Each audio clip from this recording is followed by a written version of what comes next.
제가 인사하시면서 이렇게 이야기해 주시면 좋겠습니다. 주 안에서 기뻐합시다. 주 안에서 기뻐합시다. 우리 성도님들, 예수님 얼굴을 직접 뵌 적은 없지만 믿으시지요? 요한복음 20장 보면요, 예수께서 이르시되 너는 나를 본고로 믿느냐, 보지 못하고 믿는 자들은 복되도다 말씀하셨어요. 예수님은 육신의 눈으로는 아직 보지는 못했지만 믿으시는 성도님들 참으로 복되십니다. 그리고 언젠가 천국에서 우리 주님을 직접 뵙게 될 날이 있는 줄로 믿습니다.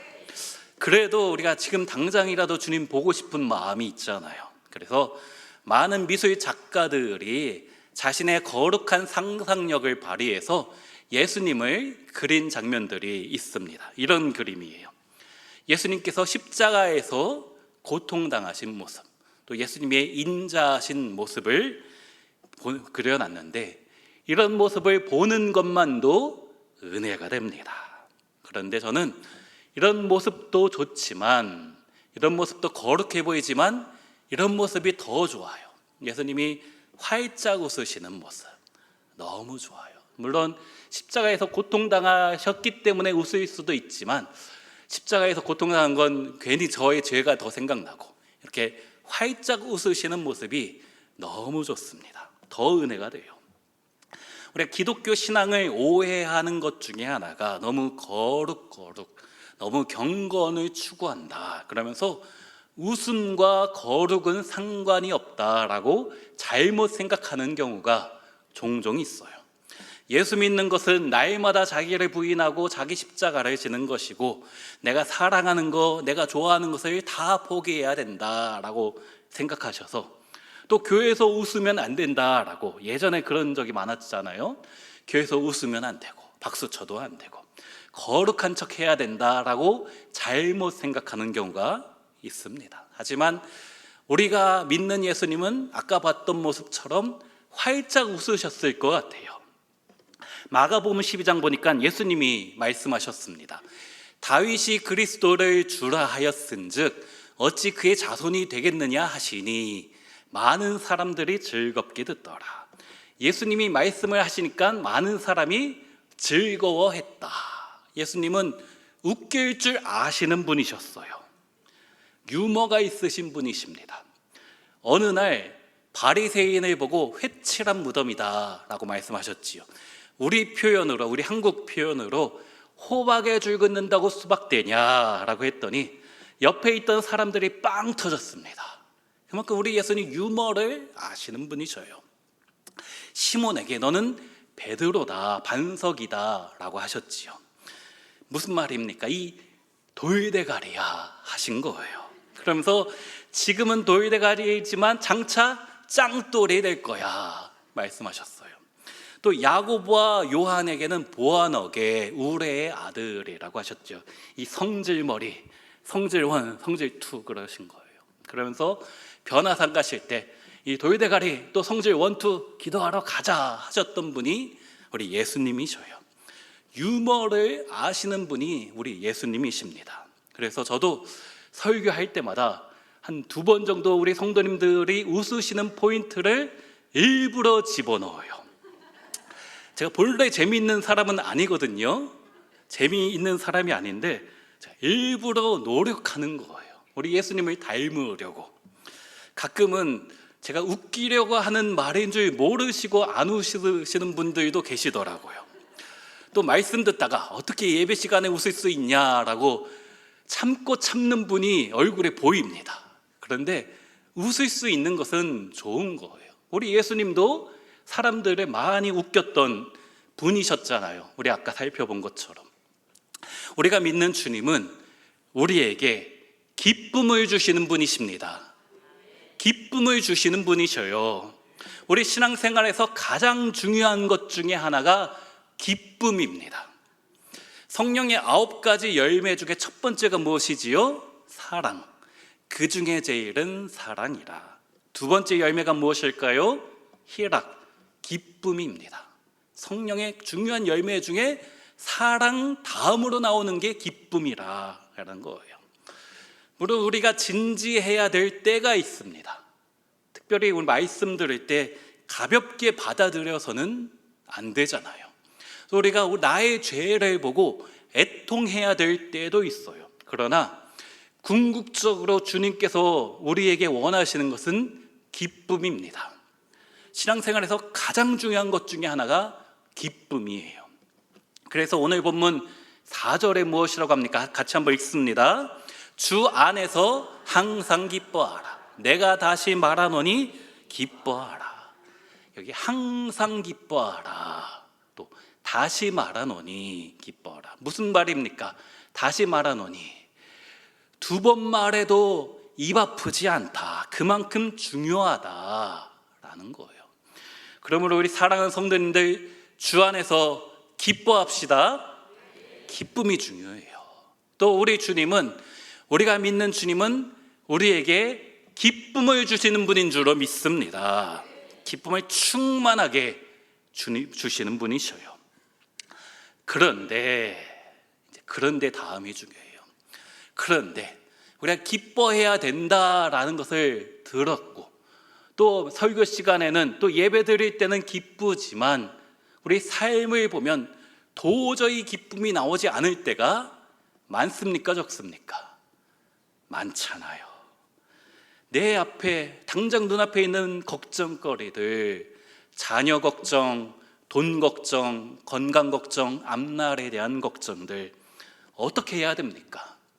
기뻐해야 된다라는 것은 알지만, 그것이 하나님의 말씀이지만 걱정이 되는 걸 어떻게 해요? 기뻐하고 싶지만 답답한 현실이 나를 힘들게 하는 걸 어쩌란 말입니까? 어떻게 해야 됩니까? 먼저 생각해야 될 것이, 이 기뻐하라라는 것은 하나님의 명령이라는 거예요. 주 안에서 항상 기뻐하라. 내가 다시 말하노니 기뻐하라. 기쁨은 해도 되고 안 해도 되는 것이 아니라 주님의 명령이다. 기뻐하라입니다. 그래서 설교의 황태자라는 별명을 가졌던 스펄전 목사님이 오늘 본문을 가지고 설교할 때 제목을 이렇게 붙였어요. Joy our duty. 기쁨 우리의 의무. 주님 때문에 기뻐해야 된다. 그것은 우리의 의무이다 라는 거예요. 대부분의 성경을 보면요, 기쁨은 명령으로 표현합니다. 우리가 잘 아는 데살로니가전서 5장에 항상 기뻐하라, 쉬지 말고 기도하라, 범사에 감사하라, 이것이 그리스도 예수 안에서 너희를 향하신 하나님의 뜻이니라. 기쁨은 내 감정이 좋아지면 찾아오는 것이 아니에요. 그렇게 생각할 수가 있지만, 내 상황이 좋으면, 내 환경과 여건이 좋아지면 저절로 찾아오는 감정이 아니고, 그렇지 않을 때도 해야 되는 하나님의 명령이고 하나님의 뜻이다 라는 말씀이에요. 왜 그럴까요? 시편 100편 2절 보면 기쁨으로 여호와를 섬기며 노래하면서 그의 앞에 나아갈지어다. 여기서도 기쁨으로 여호와 하나님 앞에 나아가라 라고 명령하는데, 그럴 수 있는 이유가 다음 절 3절에 나옵니다. 여호와가 우리 하나님이신 줄 너희는 알지어다. 그는 우리를 지으신 이요 우리는 그의 것이니 그의 백성이요 그의 기르시는 양이로다. 하나님이 나의 하나님인 줄로 믿으면, 그분이 나를 지으시고 나를 인도하시는 하나님 나의 목자시고 나는 그분의 양인 것을 믿으면, 그러면 기쁨으로 여호와 앞에 나아갈 수 있다 말씀하는 거예요.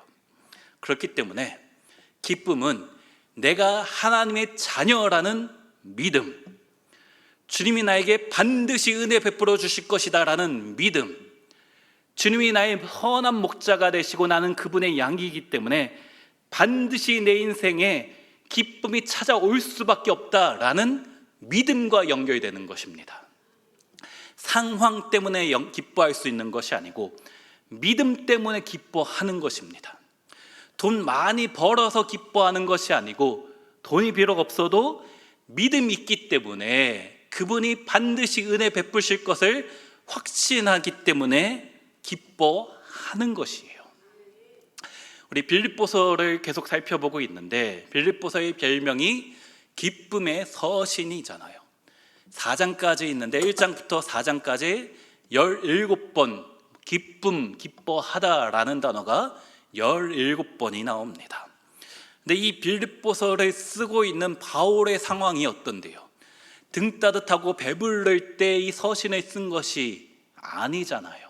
옥중 서신, 감옥 안에서 힘든 상황에서 쓴 이 편지잖아요. 또 이 서신을 받고 있는 빌립보 교회 성도들의 상황은 어떻습니까? 1장부터 계속 살펴보았지만 예수 믿는 것 때문에 여러 가지 박해가 있었고 또 교회 안에 이단이 들어와서 잘못된 신학이 들어와서 교회가 혼란스러워졌고 또 믿는 성도들 간에 유집사와 순집사가 서로 싸우고 분쟁하는 총체적 난국이었지 않습니까? 그러나 도저히 기뻐할 수 없는 상황이지만 우리의 상황과 상관없이, 우리의 환경과 우리의 여건과 상관없이 우리는 기뻐할 수 있다 말씀하는 거예요. 그 이유가 무엇이라고요? 주님이 나와 함께 하신다. 그분이 나를 인도하시고 내 삶에 간섭하고 계신다라는 믿음 때문에 기뻐할 수 있는 것입니다. 우리 5절 말씀도 같이 한번 읽어볼까요? 너희 관용을 모든 사람에게 알게 하라. 주께서 가까우시니라. 여기 주께서 가까우시니라 말씀하고 있죠. 주님이 다시 오실 날이 멀지 않았다. 재림의 날이 곧 다가온다라는 미래적인 표현이지만 동시에 현재적인 표현입니다. 주님이 가까이 계신다라는 거예요. 주님이 이미 우리 안에 계시기 때문이에요. 이미와 아직 오시지 않았지만 이미 우리와 함께 하시기 때문에 라는 것이죠. 이 5절 말씀을 새 번역 성경에서 이렇게 번역했습니다. 저는 한글 번역본 중에 이 새 번역 성경이 가장 원문에 가깝다라고 생각해요. 그래서 좋아합니다. 5절 말씀을 새 번역 보면 여러분의 관용을 모든 사람에게 알리십시오. 주님께서 가까이 오셨습니다. 주님이 이미 오셨다라는 표현이에요. 미래가 아닙니다. 물론 주님이 언젠가 다시 오실 것이지만 동시에 이미 나와 함께 하신다. 이미 내 괴로운 현실 가운데, 내 답답한 현실 가운데 이미 오셨고 이미 나와 함께 하시고 그곳 가운데 하나님의 역사가 시작되는 줄로 믿습니다. 그렇기 때문에 기뻐할 수 있는 거예요. 상황이 기뻐하는 게 아니고 주님이 이미 나와 함께 하시기 때문에 그곳에서 기쁨이 시작된다라는 것입니다. 그것을 믿는다면 지금 당장의 내 현실은 중요한 것이 아니에요. 또 걱정하고 염려하지 않을 수 있습니다. 우리 6절 말씀도 같이 읽을까요? 아무것도 염려하지 말고 다만 모든 일에 기도와 간구로 너희 구할 것을 감사함으로 하나님께 아뢰라. 여기 아무것도 염려하지 말라라고 했는데 사실 걱정, 근심, 염려가 없는 분이 어디 있습니까? 아무도 없잖아요. 그런데 캐나다의 심리학자인 어니 젤린스키가 모르고 사는 즐거움이란 책을 썼는데 모르고 사는 즐거움, 모르고 사는 게 나을 때가 있다라는 거죠. 그 책에 보면요 이렇게 표현을 합니다.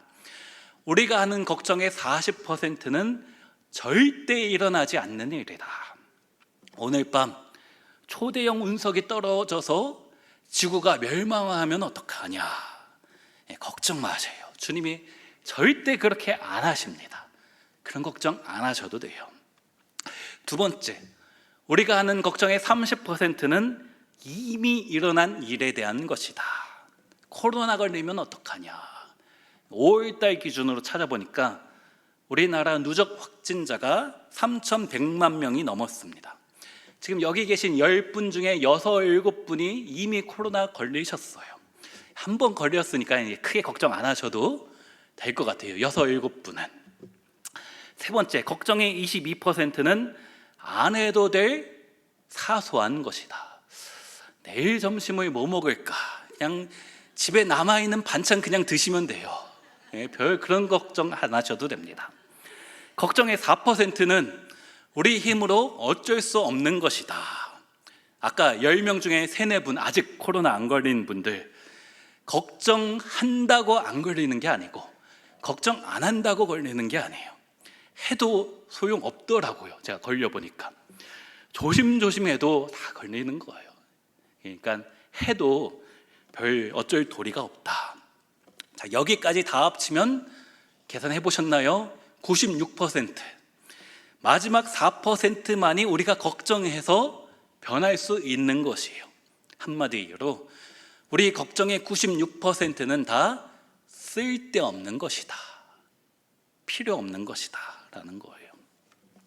우리 코로나 팬데믹 기간에 전 세계 크리스찬들이 가장 많이 찾아서 읽은 성경 말씀이 무엇일까요? 우리 스마트폰에 이제 성경 앱을 많이 갖고 계시지요. 여러 가지 성경 앱이 있는데 그것들을 다 통계내서 코로나 팬데믹 기간에 크리스찬들이 어떤 말씀을 가장 많이 찾아봤는가 통계를 냈습니다. 1등이 무엇일까요? 1등. 오늘 본문 아까 읽었던 6절입니다. 한 번 더 읽을게요. 아무것도 염려하지 말고 다만 모든 일에 기도와 간구로 너희 구할 것을 감사함으로 하나님께 아뢰라. 이게 가장 많이 코로나 기간에 성도님들이 전 세계에서 가장 많이 읽은 말씀이고, 그 두 번째 2등이 무엇일까요? 2등. 창세기부터 요한계시록까지의 수많은 말씀 중에 두 번째로 많이 읽었던 말씀이 그 다음 절 7절입니다. 같이 읽습니다. 그리하면 모든 지각에 뛰어난 하나님의 평강이 그리스도 예수 안에서 너희 마음과 생각을 지키시리라. 사실 아무것도 염려하지 말라라고 말씀을 하셨는데 세계적인 팬데믹 앞에서 왜 걱정이 안 되었겠습니까? 불안하지 않았던 분이 누가 있습니까?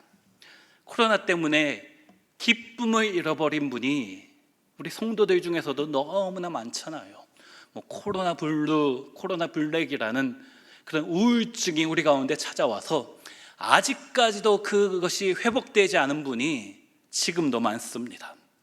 하지만 그러나 걱정과 염려 많은 세상이기 때문에 많은 성도가 이 말씀, 아무것도 염려하지 말고 다만 모든 일에 기도와 간구로 너희 구할 것을 감사함으로 하나님께 아뢰라.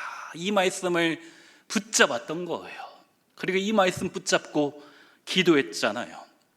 기도했더니 어떻게 되었습니까? 모든 지각에 뛰어난 하나님 평강이 그리스도 예수 안에서 너희 마음과 생각을 지키시리라. 하나님의 평강이 지켜주셨지 않습니까? 지금도 지켜주고 계시지 않습니까? 여기 모든 지각에 뛰어난 하나님, 하나님이 지각을 잘하시는 분이 아니지요. 하나님의 평강은 내 지각, 내 생각을 뛰어넘는 분이시고 나의 경험을 뛰어넘는 분이시고 나의 한계도 초월하시는 분, 나의 능력보다도 훨씬 높으신 분이시다. 그 하나님, 내 생각으로는 내 경험으로는 도저히 기뻐할 수 없는 상황이지만 걱정이 될 수밖에 없는 내 앞날이지만 나의 능력 위에 계신 하나님의 평강이 반드시 나를 지켜주신다. 반드시 나와 함께 하여 주시고 이겨내게 하실 것이다. 이 믿음이 있어야 하는 것이에요. 여기 너희 마음과 생각을 지키시리라에 지킨다라는 단어가 헬라어 푸르레인이란 단어인데 빌립보서의 군대 용어가 많이 나온다라고 했었죠. 이 단어도 로마의 군대가 그 도시를 철통 방어로 지킨다 할 때 그 단어 지킨다라는 뜻입니다. 당대 최강이었던 로마 군대가 지키고 있으면요 아무것도 두렵지 않은 거예요. 로마 군대가 지키는데 어느 민족이 쳐들어올 수 있냐 할 때 그 단어인데 그 로마 군대하고도 비교할 수 없는 오늘날 천조국이라고 하는 미국의 군대하고도 비교할 수 없는 영원한 하나님이 지켜주시는데 무엇이 더 두렵겠냐라는 말씀이죠. 걱정할 필요도 염려할 필요도 없다. 기뻐할 수 있다라는 것입니다. 지금 당장은, 지금 내 눈앞의 현실은 무엇인가 잘못된 것처럼 보이지만 반드시 하나님은 내 인생에 찾아오시고 지키시고 보호하신다. 반드시 은혜 베풀어 주실 줄로 믿습니다. 그 믿음이 있어야 되는 거예요. 우리 지지난주에 우리 VIP 축제, 우리 노사연 권사님 모시고 우리 VIP 축제를 했었지요. 많은 분이 오시고 또 결신하시고 또 지난 주일에도 다시 오신 분이 10분 이상이 오셨습니다. 우리 성도님들 또 전도하시고 또 중보로 기도하시고 또 각자의 자리에서 섬겨주시고 참 수고 많이 하셨는데, 가장 좋은 전도가 무엇인지 아십니까? 가장 좋은 전도가 무엇이냐? 내가 예수 믿고 얼마나 기쁘게 살아가는지를 보여주는 거예요. 삶으로 보이는 것입니다. 우리 가족 전도가 가장 힘들다라고 하잖아요. 가족 전도. 어떻게 우리 자녀에게, 안 믿는 남편에게, 아내에게 전도할까요? 교회 안 다닌다고 잔소리하면 안 돼요. 교회 좀 다니라고 구박해서도 안 됩니다. 내가 예수 믿고 얼마나 기쁜지를 삶으로 보이는 거예요. 예전에 우리 한국교회 70년대, 80년대에 유행했던 복음송가 중에 이런 찬양이 있습니다. 너는 왜 항상 웃니? 슬퍼도 눈물 나도. 남들은 모를 거야. 왠지 좋아? 항상 좋아. 그래서 나중에 그 이유를 설명해 주는데, 너와 나 만나려고 주 예수님 오셨단다. 너와 나 제 씻으러 주 예수님 오셨단다. 그리고 너와 나 데려가려 주 예수님 오실 거다 라는 거예요. 이 기쁨이 있어야 된다. 너는 왜 항상 웃니? 비록 슬퍼도 눈물 나는 현실이지만 왜요? 주님이 나를 구원하시려고, 나를 위해서 죄 씻으려고, 또 다시 데려가시려고 오셨고 오실 것이다. 그 기쁨으로 살아가면은 삶으로 전도할 수 있다라는 것이지요. 요한복음 4장에 보면 우리가 잘 아는 사마리아 여인이 있습니다. 남편이 6명이 있었던 여인. 그렇기 때문에 다른 사람 앞에 선뜻 나서지도 못했던 그 여인. 그러나 어느 날 예수님께서 그 여인을 찾아가셨잖아요.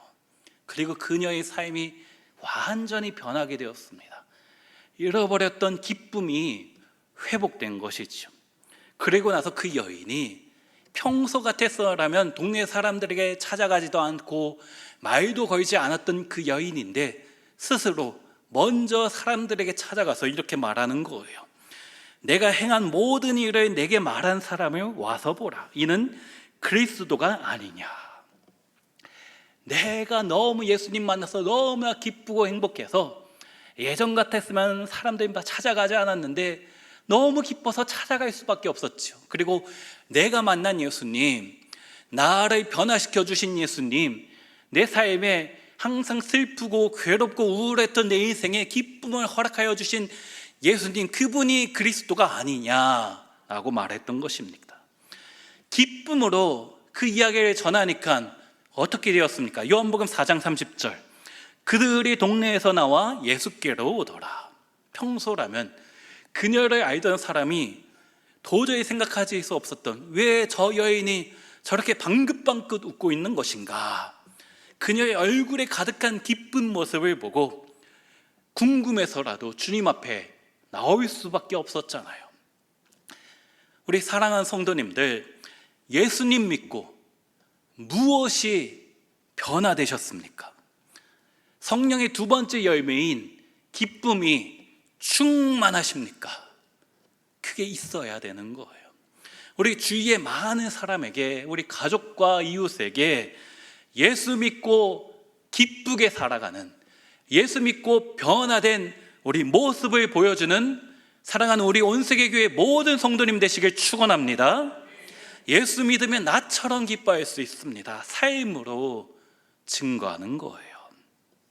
물론 걱정, 근심, 염려가 많은 우리 삶이지요. 우리 주님이 그것을 모르시는 것이 아닙니다. 그런 인생 가운데 주님께서 오늘 우리에게, 우리 온세계교회 성도들에게 말씀하십니다. 주 안에서 항상 기뻐하라, 명령하시는 거예요. 그런데 확실한 것은 우리가 믿는 하나님은 우리에게 불가능한 것을 요구하시는 분이 아니십니다. 불가능한 것을 요구하지 않으셔요. 이것은 하나님이 스스로 그렇게 만드시겠다라는 굳은 결심이십니다. 내가 너희를 항상 기뻐하도록 하겠다, 주님의 굳건한 다짐이십니다. 그렇기 때문에 내가 너희를 기뻐하도록 어떻게든 만들 것이니 염려하지 마라, 주님의 말씀이에요. 또 염려하지 않고 기도와 간구하는 자에게 무엇이라고 하셨다고요? 평강으로, 모든 지각에 뛰어난 하나님의 평강이 너희 마음을 지켜주시고 너희 생각을 지켜주실 것이다 라는 것이지요. 이것을 위해서, 우리가 기뻐하기 위해서, 또 염려하지 않기 위해서 꼭 붙잡아야 되는 말씀이 우리 5절에 나왔던 주님이 가까우시니라, 곧 오시지만 이미 나와 함께 하신다라고 하였지요. 주님이 내 옆에 계신다라는 것을 믿어야 합니다. 그 믿음이 있어야지만 항상 기뻐할 수 있고, 그 믿음이 있어야지만 물론 염려가 많지만 염려할 수 있다, 염려하지 않을 수 있고 주님 앞에 다 맡겨드릴 수 있는 것이에요.